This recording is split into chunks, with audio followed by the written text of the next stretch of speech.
Okay. You ready? Let's do this. You're listening to Explore Magazine's Live the Adventure podcast. This is the podcast that delves deep into the outdoors, will inspire, inform, and get you stoked to explore. And I'm your host, David Webb.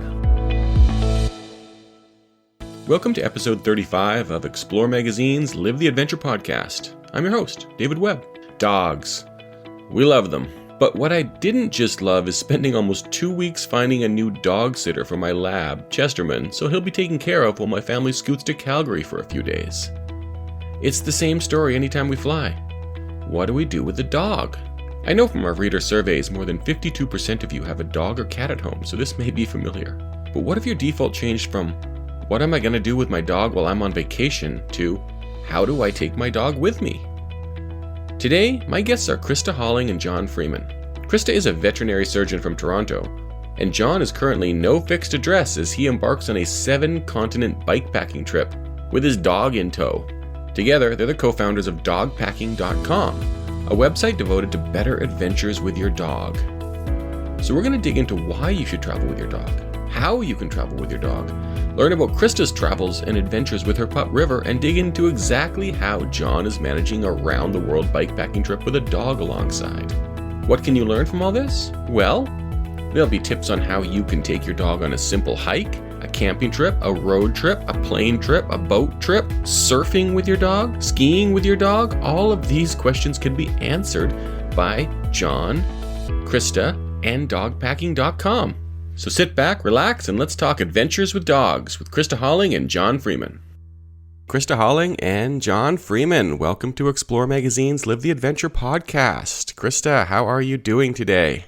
David, I'm great. Thanks for having us on. Where are you right now? I'm reporting from Costa Rica, from the West Coast. It's about 4 hours from San Jose. Amazing, amazing. And I wonder if you could just introduce yourself to our listeners. I'm Krista. I'm a veterinary surgeon from Toronto, Ontario, and I love doing outdoor adventures, and I love animals, especially dogs. And John, where are you, and who are you? Yeah, my name is John Freeman. I'm in northern Honduras at the moment, together with my dog Mira. We're on a around-the-world bikepacking trip. And my background, I'm trained as a ACMG alpine guide and a rope access supervisor. So a wide variety of outdoor experience comes with those things. And now I'm involved with dogpacking.com, an online startup. Amazing, amazing. And so you are both in Central America right now.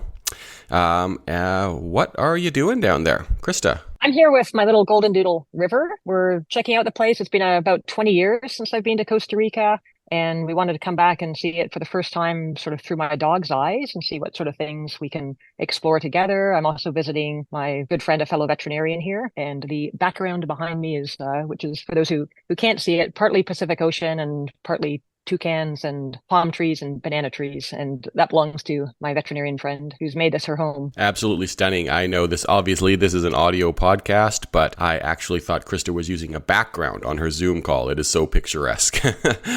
John, you are bikepacking with your dog. You're down in Central America. Where'd you start? What are you doing? Tell us about this journey.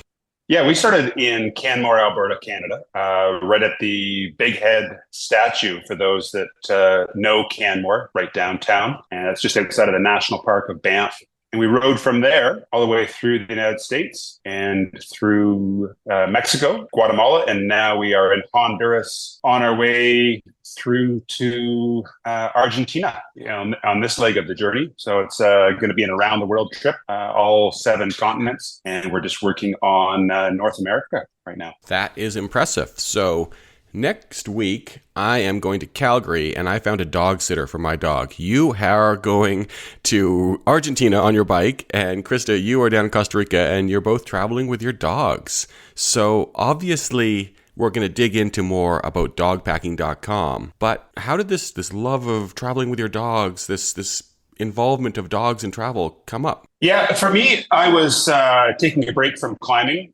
And I was doing some bike touring, and I had decided that I wanted to go to Spain to do some bike packing. And I had a dog, a border collie at the time, and I didn't want to leave him at home. And so, like most of us do, we look on the internet and look for, what have other people done or how to do a thing. And I really couldn't find much information about certainly about the kind of riding that I wanted to do. Bike packing is a little bit different from bike touring. It's mostly dirt tracks, dirt roads, single track. I couldn't find anyone doing that with their dog. And so I just did it the old fashioned way. I figured out how to travel with my dog to Europe and how to travel with the dog and the bike. And given that it wasn't just a day on the trails with the mountain bike, it meant that I needed a way to be able to carry the dog.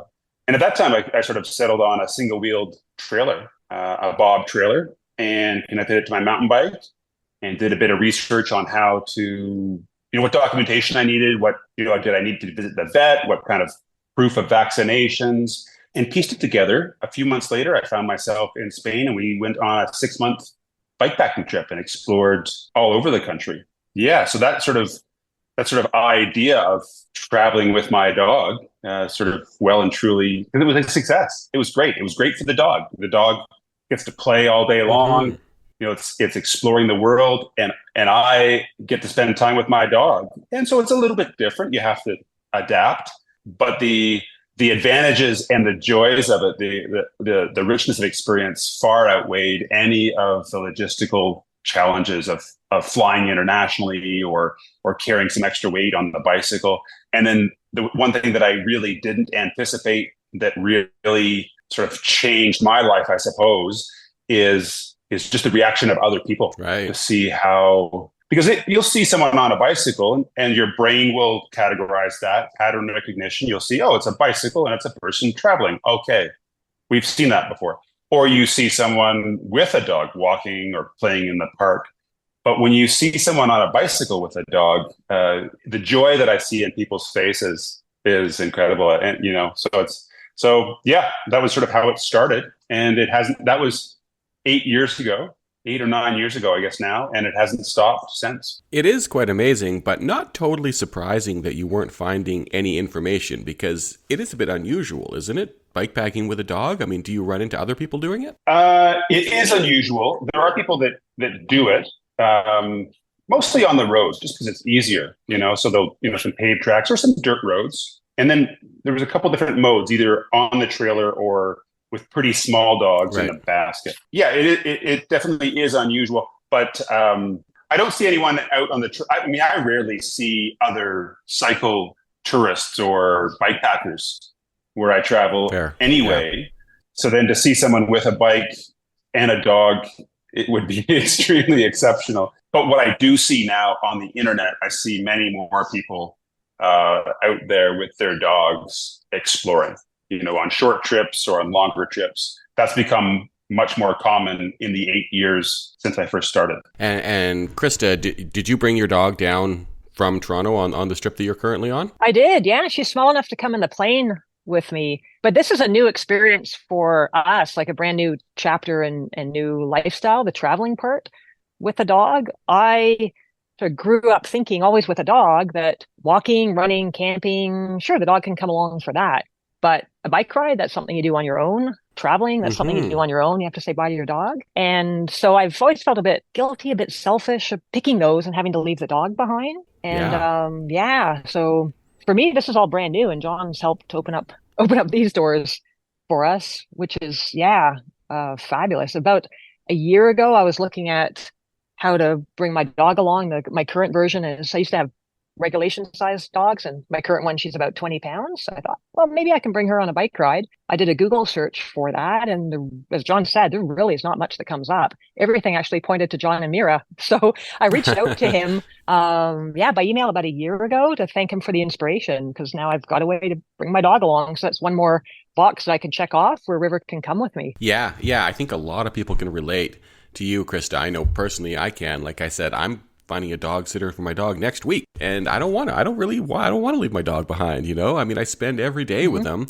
and then you find that okay, I'm spending almost, the mundanity of the everyday or what I'm doing on the weekend. Then I go off and I have these trips, whether it's a trip across to another province or a vacation, and the dog has to be left behind for that. So I bet you a lot of people, I know a lot of our listeners, know a lot of Explore readers would be super interested in finding out more about the logistics of including a dog on a trip to Costa Rica or where, what have you. So we'll definitely dig into that a little bit more. But John, I want to take it back a year or so ago when you first heard from Krista. Here we are not too long later. You're launching a business together. What's the between point A and point B there?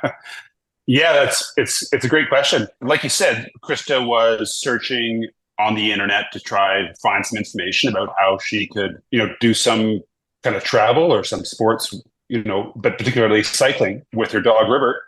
And we came up on Instagram and on YouTube, but she contacted me and she introduced herself as a orthopedic surgical vet.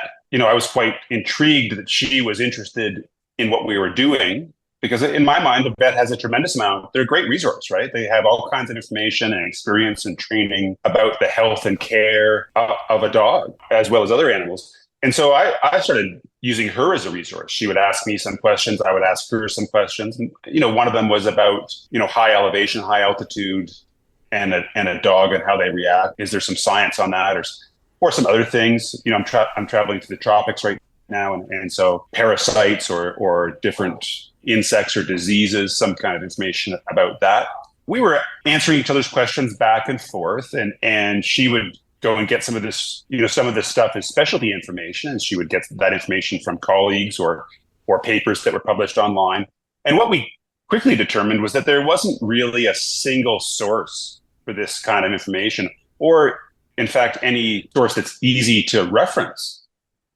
She has a great deal of formal training in this, but for myself, it becomes a bit more cumbersome to figure out something. But whereas my expertise is in outdoors, mountain expeditions, in industrial work, problem solving, the practical end of taking the dog with me, that part was simple for me. But then all of these medical questions, these specifics about the care of the dog, I had these gaps. And so what we determined was that, there isn't a single resource. You'll know yourself, maybe on your Instagram feed or what other social apps you use, you would get maybe the feed of, some fun dog videos or someone doing something with their dog surfing or what have you. Again, it's in a separate place. And so we sort of thought, well, maybe there's a need for people like us to be able to find all that information, both the inspiration and the education for activities, whatever they might be, with your dog, but all in one place. We came up with the idea of dogpacking.com. Yeah, I love that. And, you hit the nail on the head there with some of the things you might see on social media. I know is, I have a dog and I'll see a video of a dog, like you said, surfing. And I'm like, wow, that's cool. But then my next immediate question is, how did you do that? And there's no information there whatsoever. Yeah. It's just a dog on a surfboard or someone traveling internationally with a dog. Looks cool for me every time. I'm like, wait, okay, how did you do that? What did you take? How did you get how did your dog react to the heat or the cold or the, the sleeping in a tent? Krista, what did you think when you first saw that? What were your immediate medical concerns that came up and physiological concerns for the dog? Well, specifically with John and Mira, I mentioned this to John at the time. I was super impressed with all his level of detail and attention to all aspects of Mira's care. And I'm not just saying that because John's right here listening to my answer, but no, honestly, he really had so much of it covered, and he was asking such great questions beyond that, some of which I knew offhand and others that I had to go and, oh, great question, let me look. I don't know how, off the top of my head, dogs respond to altitude, like high altitude acclimatization, for instance.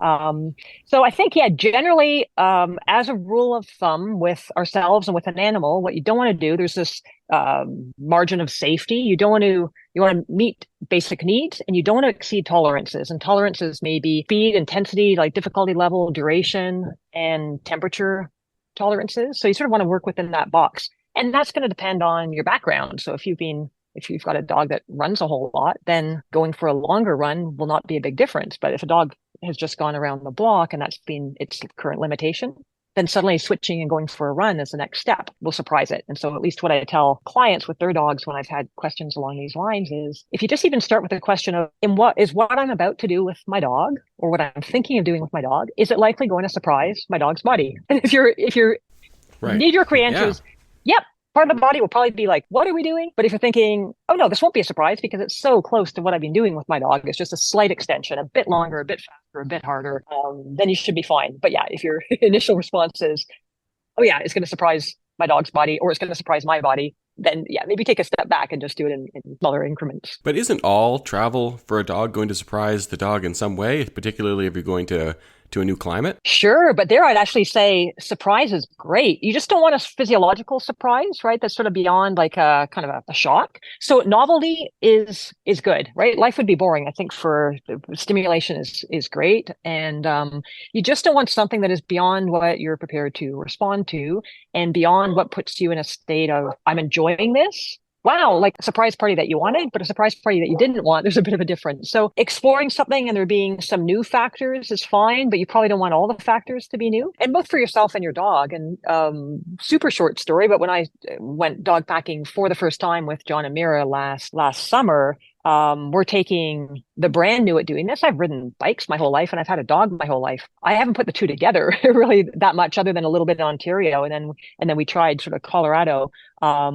And and here I am with John and Mira, who've been doing this so smoothly for so long and make it look so easy. But therein we found the challenges, because I suddenly was introducing so much novelty to myself and my dog at the same time. Yeah, introduce some new things. That's great. Like if you, I mean, that's what an adventure is about, right? If you knew how the beginning and the middle and the story and the end of the story were going to go, it would be a bit less of an adventure. So some surprise is good. You just don't want too much, and you don't want it all coming from different directions at the same time. And certainly it's a bit of a disruptive thought process for a lot of people, for myself too, is that my entire life, when we went on a family vacation, we put the dog in a kennel. Now that I'm an adult and I have my own dog, I find a dog sitter. That's just, it's literally just part, 1, 2, 3, 4, 5, go on vacation kind of thing. Finding a dog sitter is part 3 every time. So what do you think people can learn from traveling with their dog, and how do you think it can enhance their life? Yeah, I think you're right. That is the default checklist, right? By default, the dog's staying at home. So that's part of the, let's make sure the kids are cared for. I guess the kids are probably joint. I don't have kids. I guess kids normally go along. So the dog, the dog would stay at home. Depends. So it would be nice if people can learn that actually it's such an amazing experience when your furry best friend is joining you on it, when you're both prepared and you've set things up for success, that you're both experiencing this novelty, this adventure together, and it really fosters a bond. Like, you think you and your dog know each other well now, try doing some trips together, try doing some adventures. Like, it's really super fun. And from like a mental standpoint, from an exercise, physiological standpoint, like both for yourself and the dog, being out there doing adventures, interacting with people and nature is so beneficial, right? And being with the dog just reduces stress as well. So there's so many good things that come from it. But yeah, you're right. The default is, if I have a trip to do, dog stays at home. If you can start thinking it's that inertia of, how do I get past that? How do I do that first step of bringing the dog along?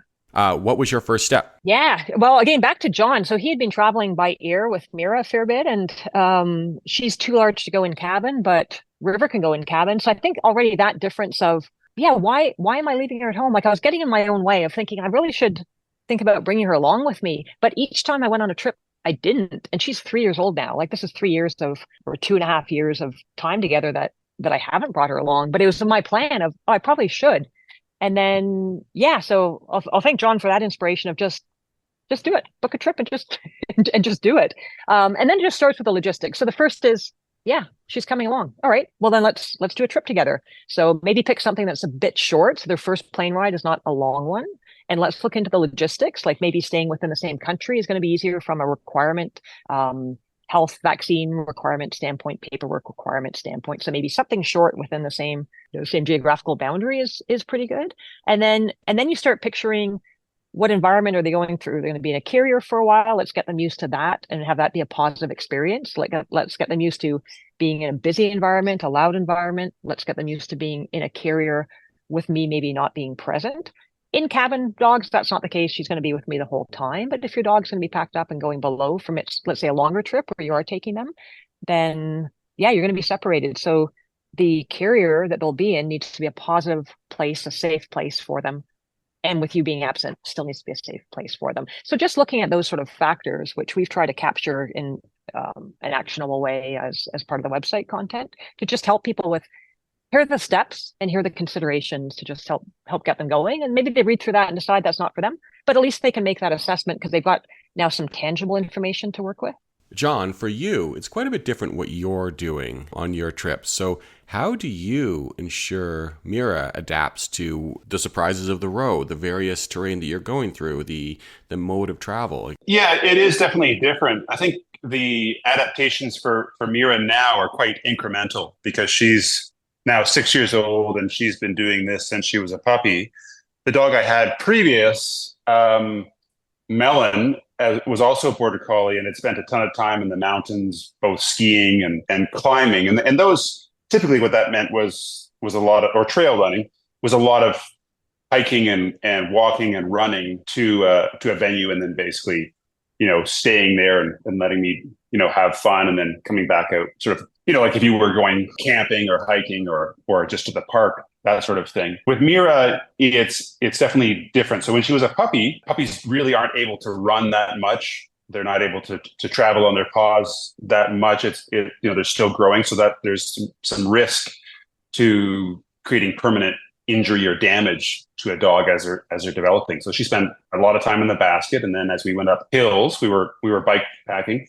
I would lift her out of the basket and set her on the ground, and then she would walk beside me. And if it was too steep or I just thought it would be nice for us, I would even walk beside her, but she couldn't really run. So as she was growing on that trip, she could go a little bit more, and she got heavier and heavier. So I was really the one adapted. Dogs are incredibly adaptive creatures, as long as it was, there was some predictability to it. So that's, I think, where there's maybe the premise of your question is slightly different. The way I look at it, I create some familiarity, the bike in the basket and myself and where we sleep and what she eats or the time of day she eats. There's definitely a routine to our day. So there's a lot more that's predictable for her than there is unpredictable. Digging into that a little bit more, what you were talking about, creating that environment, creating that routine as best you can, but also the sense of adventure. I mean, what does your day look like? You've set out from Canmore. You're going to ride to the tip of the Americas. What does a day look like, and how did the first day vary from Midway to where you are now? Yeah, most of the days are incredibly similar. We are camping most days. Wake up in camp. I feed Mira, start the stove up to heat some water and coffee for myself, and that takes care of itself while I start to pack up my gear. I might have a little breakfast, or if I'm near a town or a village, I try to find a little comedor and have some local food. And then we'll ride for the day. I kind of create a route as we're moving south that is mostly dirt. So that's gravel roads, single track trails with a little bit of asphalt. And I use an app called Komoot to do that. So it's very simple to create these routes. And then I transfer that as a GPX file onto various devices, onto my phone and onto a head unit that I have on my bicycle. And throughout the day, we just experience what comes along. Come through some towns. We might resupply, get some water, some food, take in the sights of that town, the cultural things, and navigate as we're riding, bike packing. And then a lot of it is just keeping an open mind to the experiences that come along. In the last few days, I've ridden through coffee plantations and banana groves and seen these coffee facilities where they're taking the cherry and the beans and separating those, and people have these concrete pads that they're sun drying their coffee beans that they pick themselves. And so it's all those kind of things, and the architecture and the culture, the dress, the faces, those things change. And so just experiencing those.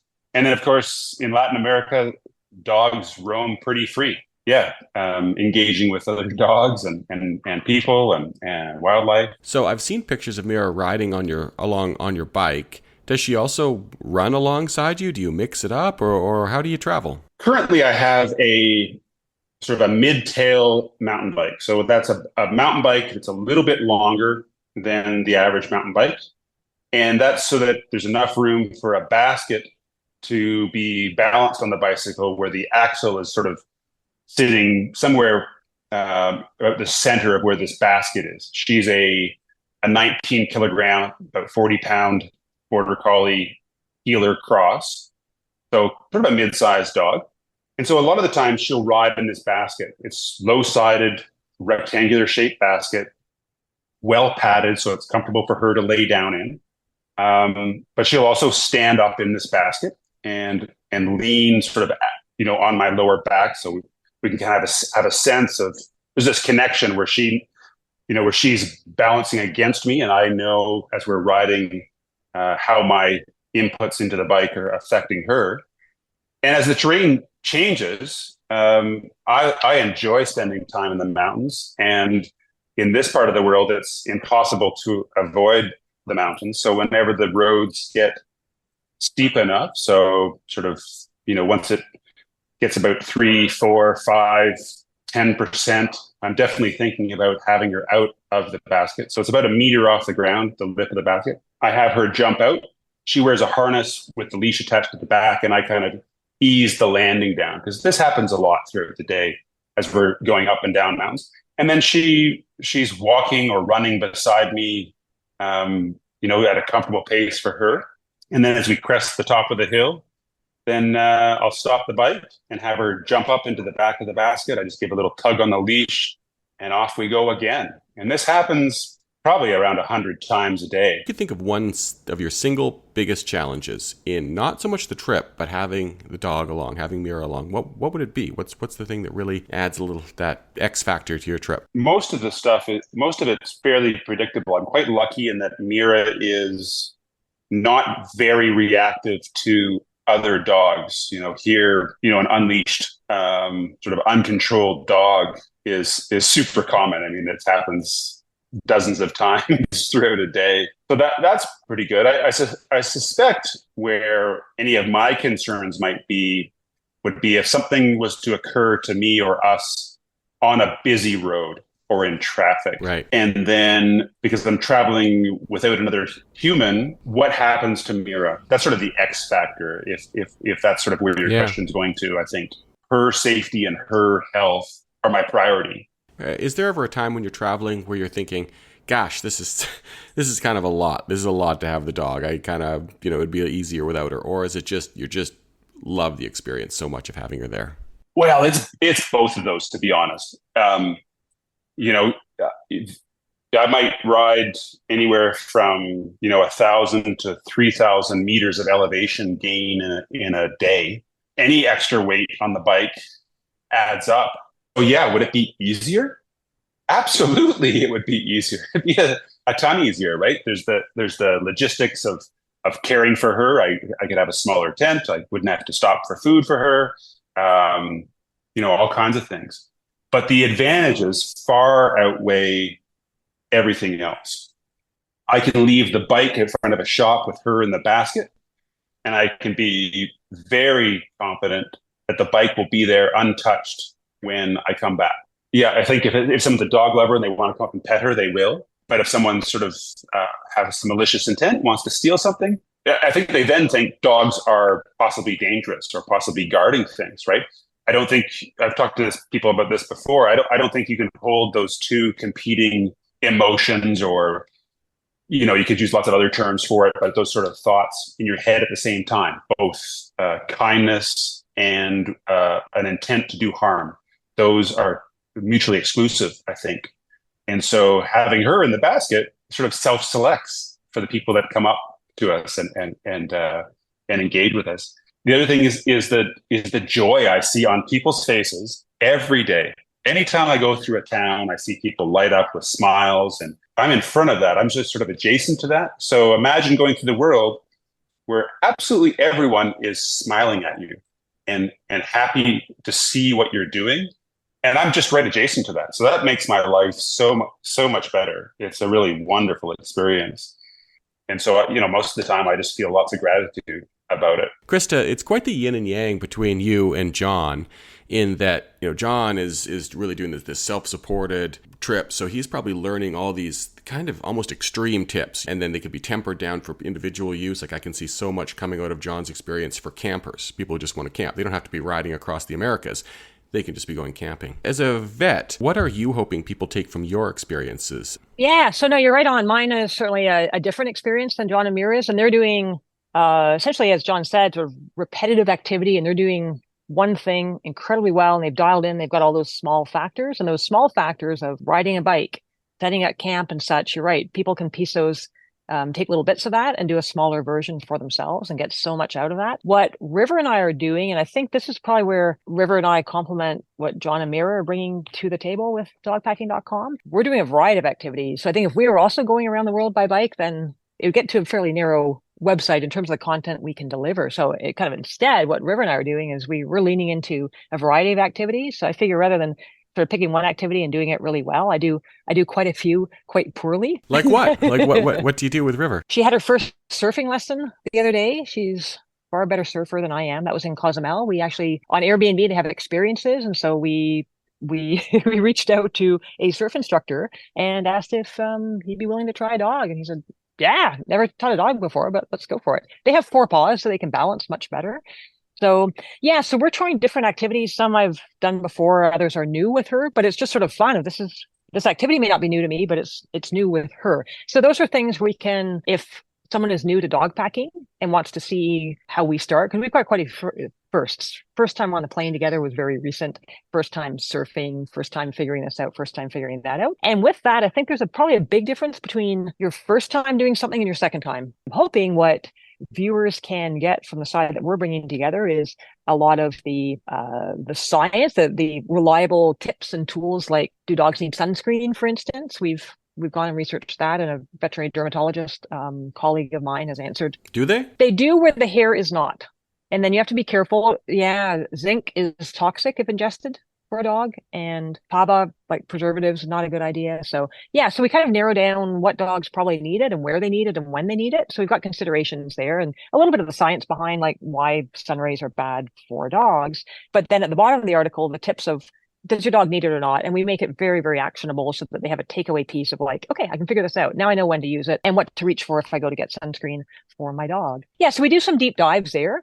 And so that's what I'm helping to bring content-wise. And then the other part is a variety of activities that are pretty new for River and me, but we're going and trying them out. Canoeing, I've done a fair bit before, and she's good at that, and paddleboarding. But yeah, we're leaning into, well, we just got a foldable bike, so we'll try to see how that goes, a little Brompton fold-up bike. And she's small enough that I've sort of MacGyvered something on the back for those who are a bit younger. That means tweaking with it and creating a little basket on the back of a foldable bike. So we'll just see how this works. So we're bringing kind of activities that aren't just bike specific, and some science-based tools and tricks, and just keeping it lightweight and fun. We don't take ourselves too seriously, but we take the information seriously. Yeah, it's really interesting. I'm just circling back to what you said when you were in Cozumel and you called up a surf instructor and asked if the instructor had ever surfed with dogs before. Like, that would never occur to me, to call a surf instructor and ask if he could take my dog out. So, how do you approach traveling the world with a dog?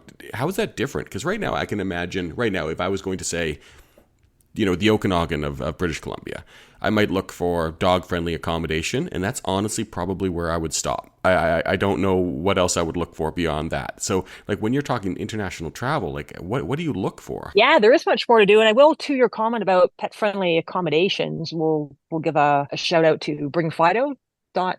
I think that's an excellent resource. So it's a website, and they lean into pet-friendly accommodations and some experiences, but I think they have restaurants and hotels, and it started with a need for that.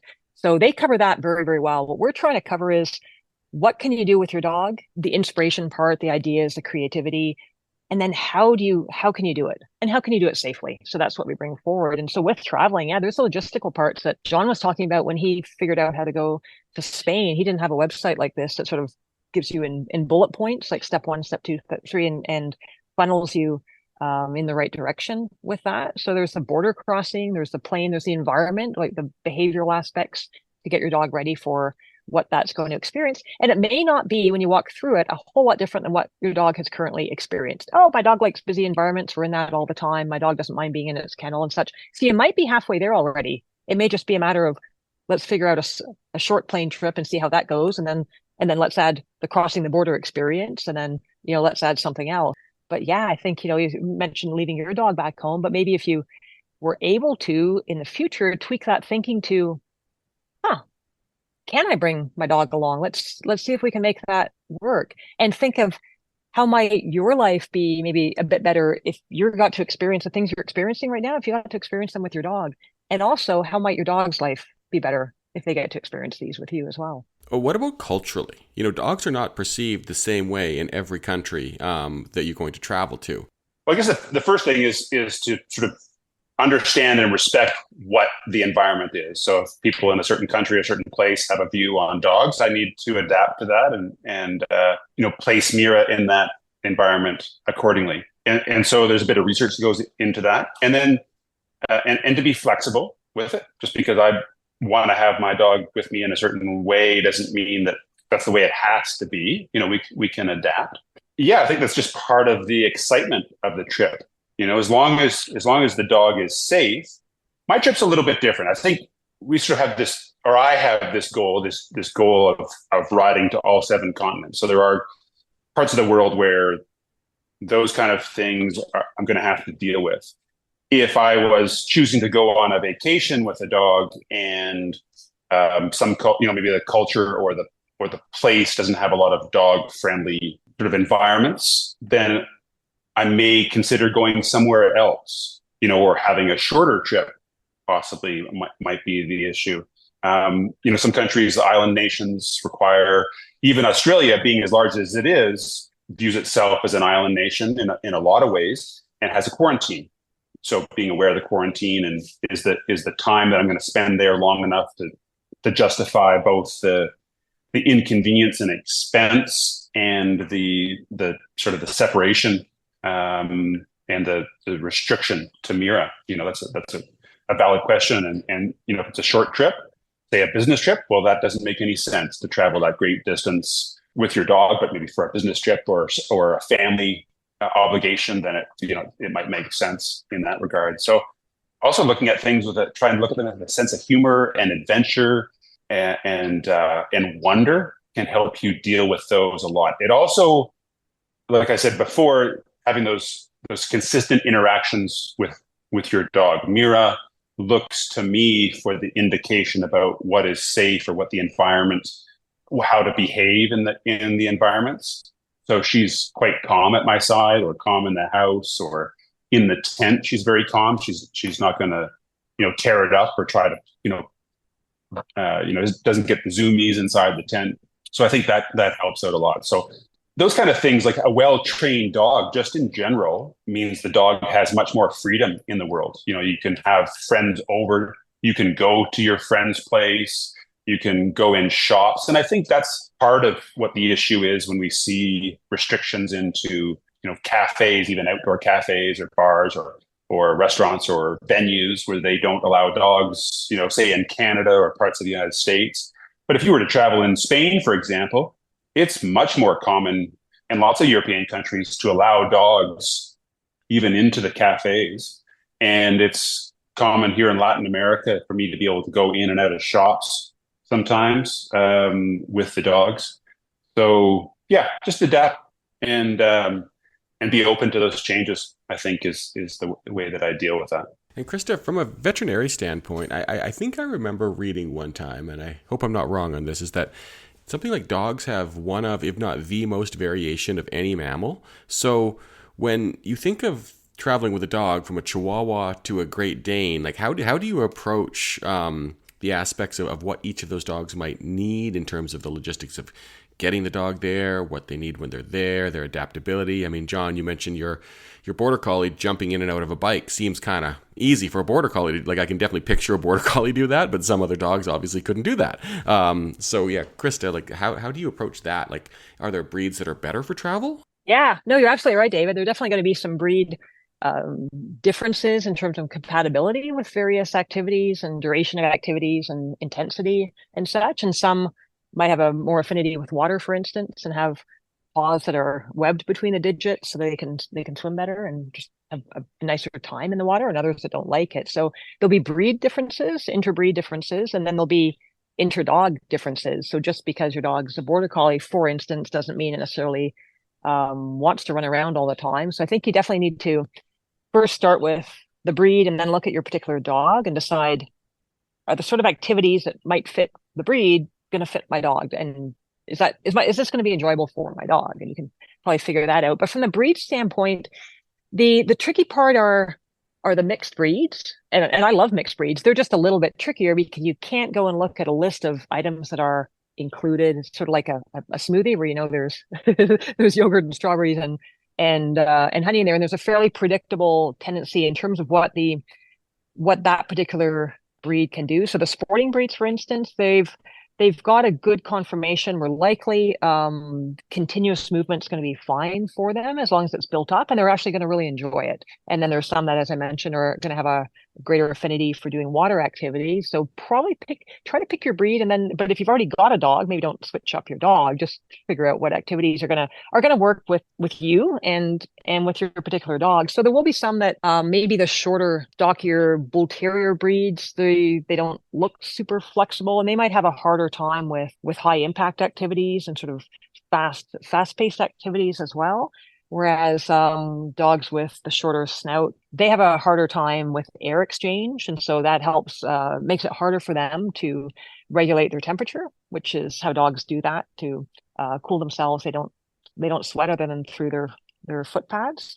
So for them, they need to cool themselves through air exchange through the mouth and the nostrils. And that makes it really hard in the short-faced dogs, and just getting enough oxygen exchange and blowing off carbon dioxide, like breathing and cooling off, is really hard for them. So then you think, well, let's not do activities that are going to be hot, that are going to require a lot of breathing, and just keep things sort of low intensity activities that are kind of in a cooler environment or in the shade or maybe a little bit in the water. So yeah, you can figure that out. You can certainly ask your veterinarian. You can do a little bit of research online, maybe before getting a dog, try to think what kind of activities and what's your lifestyle and what are you looking to do? And then probably select the breed based on that, because you're going to set yourself up for success. But again, doesn't mean you have to switch up your current dog, but just maybe understand the limitations of your dog and also the affinities, which I think are just as important. What I'm kind of hearing, and this is great, is that really you take the mindset that you live with your dog and you can transport it to other parts of the world. It's more of a mental block that I'm having or other people are having with taking your dog on vacation. Do you think, well, what does your dog do at home? Is he really active and go hiking? Then you can go on a hiking vacation. Or, does your dog like to swim? Then you can go on a beach vacation. So it's very inspiring to hear that. Yeah, in terms of your website, so dogpacking.com. John, you're on the road. Krista, you maybe not so much, but a little bit. When did you launch it? When did it go live? I think we went live on the first of the month, if I'm not mistaken. March. Mm-hmm. Yeah, March 1st of 2024. How are you pulling it off, traveling around the way you are? Just like everyone else one of the first thing is to choose a great partner, a great business partner to work with, someone that you can rely upon who has complementary skill set to you, right? So that's the first thing. The other is that in this day and age, we with the internet, we can collaborate in our work, not always easily, but we can collaborate in that regard. So whether it's producing video content or editing photos or videos or writing or communicating with others, a lot of that stuff we can do. In my particular case, it can be a bit tougher because the cost of constantly getting mobile data from one place to another, or just having that connectivity. And so for me, what I do is I typically will, from time to time, stop in a hotel that has Wi-Fi, or for longer periods of time, an Airbnb. And that way I have a spot where I can rest and then I can do a bunch of work. But I have mobile devices. So I have a little iPad and a cell phone. And so I can do editing and other things on those as long as I have enough battery power. So I just need to be strategic about that kind of stuff. Krista, what's up on dogpacking.com right now? What could people expect? Yeah, visitors can see two broad types of content there. There's what we call inspiration and then education. So the inspiration part are ideas of various activities. What can you do? So we've got surfing and how to cycle with your dog, how to winter camp with your dog, how to canoe with your dog, various activities there that we dig in. And that will just get expanded over time from what we currently have there. We're going to keep populating it with various activities, with suggestions and the how-tos from people who've been doing those. We collaborate with experts in those areas and with dog owners who have leaned into a certain activity for quite a while. We want to hear from them and let's hear their story and suggestions that they give someone who's just starting out in that activity with their dog. And then the other part that meshes together, I think, pretty well is what information should I know as I head to do this? As I mentioned, like, does my dog need sunscreen, basic first aid skills? What kind of parasite prevention should I need? And this is for not necessarily grand adventures, but even just going beyond your front porch. We're trying to meet people where they currently are. And if it's even just, hey, I like doing outdoor adventures. I don't have a dog yet, but boy, I was thinking of getting one. And where do I start? How do I pick the dog? As you mentioned, what kind of breed would be good? What considerations? And then where do I go from there to those that have a dog and maybe have done a few things, but the dog doesn't usually come along, to those that are doing grand adventures like up there along the lines of John and Mira. So we're trying to meet people wherever they are and just have something there for them that can just expand a little bit on the lifestyle that they're leading and try to couple it with the lifestyle that their dog's leading. Just have a little bit more time together there. Yeah, it sounds like a lot of community building too, right? Finding the readers and the contributors and the people who are going to follow you on social media and really getting together for a meeting of minds. Yeah, that's exactly it. I think the many brains and everyone has very different experiences, and let's bring those to the table and see what makes it to the top and put that out there. And I think that will also affect where we go from the standpoint of the specifics of the content. If there's a lot of interest in certain articles that we feature, then maybe we head down that road a little bit more. Right now, we've made it pretty broad. We've put essentially every activity we can think of that someone would enjoy doing with their dog, including traveling by air, by land, crossing borders and such. And then the veterinary side, the science side, was a little bit easier because there actually are categorically, I can put those topics in various categories, but we'll just see where the interest is. We do have an e-newsletter and a little survey that goes along. Thanks for signing up. Do you mind just telling us a little bit more about where you're trying to go with your dog? That helps. And then they can check off what topics would be of interest and whether they're new to dog packing and where they want to go from here. What's to come in the next couple months on dog packing? It's going to be more of the same. I mean, it's much like what you would expect if you went to, say, exploremag.com. You're going to get, lots of great ideas for your trips and how-tos, and you're going to learn from experts on how to do those things. I think having that sort of those fundamentals, that medical scientific backing to temper a bunch of these things. One of the things that sets us aside from other websites that might have similar content is that this is not just opinion-based material. All of the stuff that we put up there is through the lens of educated and experienced practitioners in these activities or places they've gone. So yeah, we're just getting started. For now, it is more of the same, of this inspiration and education, and all with the goal of dog owners to have better adventures with their dog.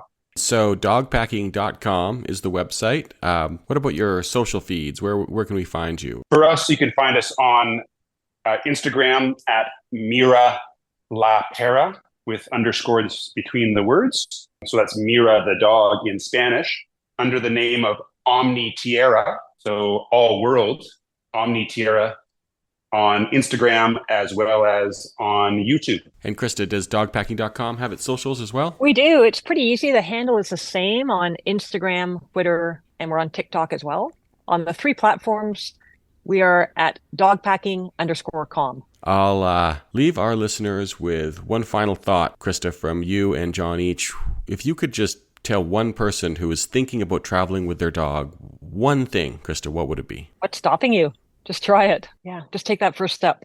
And John, I'll tailor it a bit more towards you. If someone's thinking about really doing some big adventure with their dog, is it the same kind of thing? What's stopping you, or what would be the first step you'd want someone to take? Really, it's about just adapting your expectations to create a good experience for your dog, a good, safe experience for your dog. And I think the way that I look at it is that those changes in my expectations, or those altering, always reward me much more than I thought that I might lose. And that's really the nature of having a dog as a whole, isn't it? No matter what extra your cost or logistics, or, maybe they're driving you nuts one day, it's always worth it. It's always worth it. The dog always gives more than you would expect.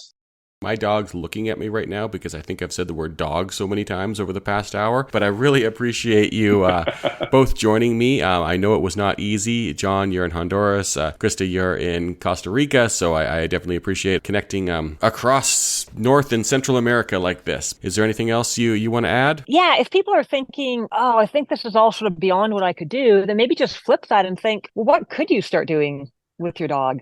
And again, just be on the front porch. Maybe there's something they can start doing to connect with their dog a little bit more. And maybe it grows from there, and maybe it doesn't, but it doesn't have to be grand. There's sort of, I think, probably an adventure that fits anyone, right? Well, John and Krista, thank you so much for joining me today on Explore Magazine's Live the Adventure podcast. I will prompt everyone at the close again where to find dogpacking.com. Very easy, at dogpacking.com, and the socials, and to follow along with John's journey and live the best life with your dog. Thanks for having us, David. Okay, we could have chatted a lot longer. There's so much to dig into here. But the main takeaway for me was that I'm the blocker for better adventures with my dog. It's my mindset that looks to a dog sitter and not a dog-friendly getaway. Sure, I hike, camp, and even cycle with my dog, but a road trip, a ski vacation?